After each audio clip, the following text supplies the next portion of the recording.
What's going on, guys? It's Eric. I've always wanted to do a video by my fireplace, but now I'm laying on the floor because I have no furniture in my house because we're gonna be moving and I'm not gonna have a fireplace anymore either. So I'm gonna do a video by the fire. So but basically I was just watching another video on Grant Cardone, and I don't know why I thought of this, but I wanted to.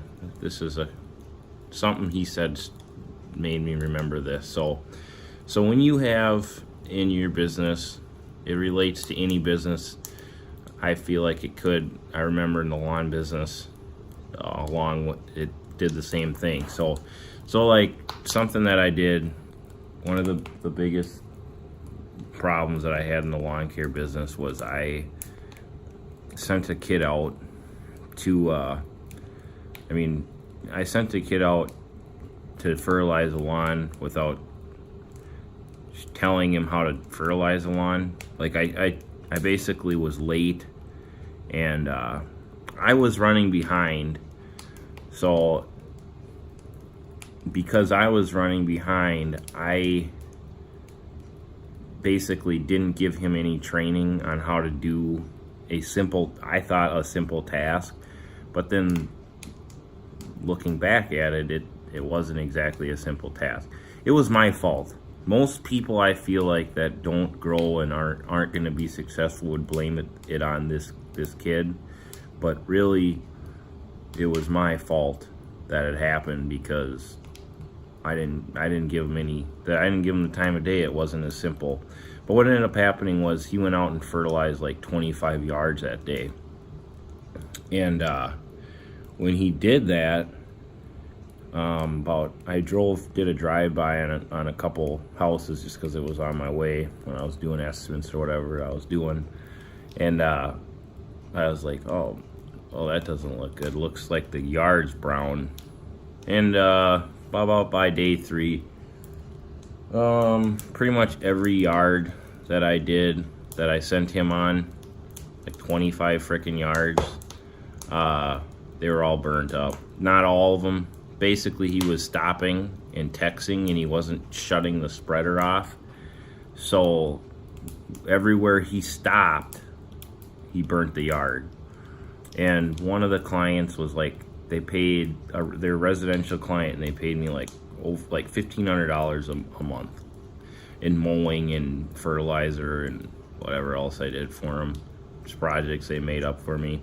So, but you basically have two choices at that point. You can basically say, "Now I only get $50 to do this lawn 6 times or 5 times, however many times you do the fertilizer a year, and it's not worth it to me. I'm not doing this. So I'm not gonna stand behind my company, and they can do what they need to do, but I'm not, I'm not gonna do that."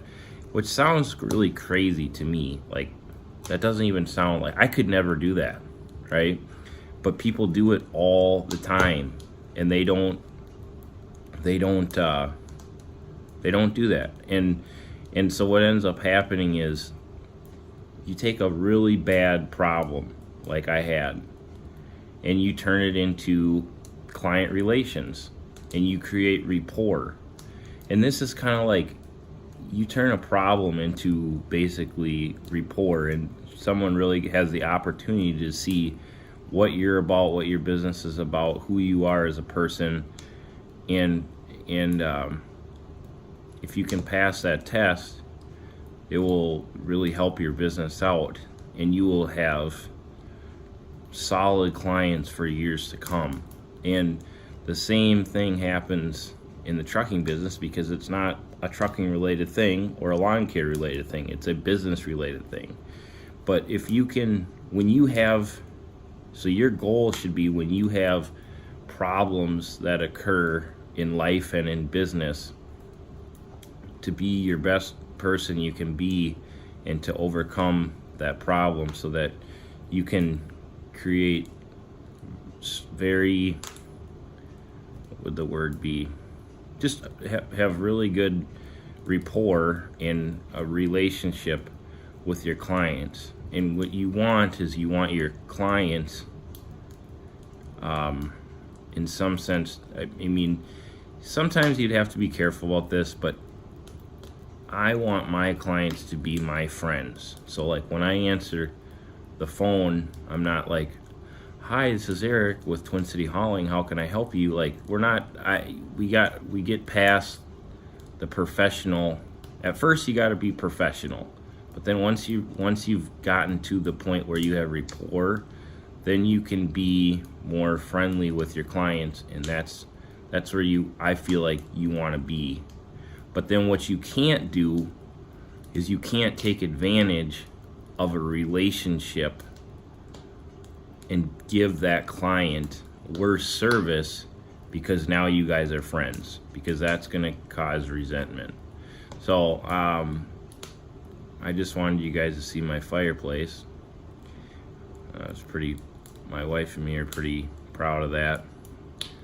And yeah, we've had it for a while, but nothing better than sitting by the fire and waiting for the sun to come up, and I don't know, waiting for the phone to ring, dispatching trucks. Let me show you here what we got working with here.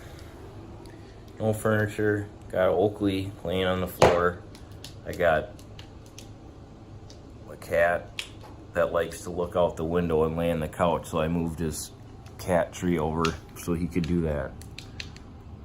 So, yep, no furniture in the Twin City Hauling house. All right, we'll see you guys later.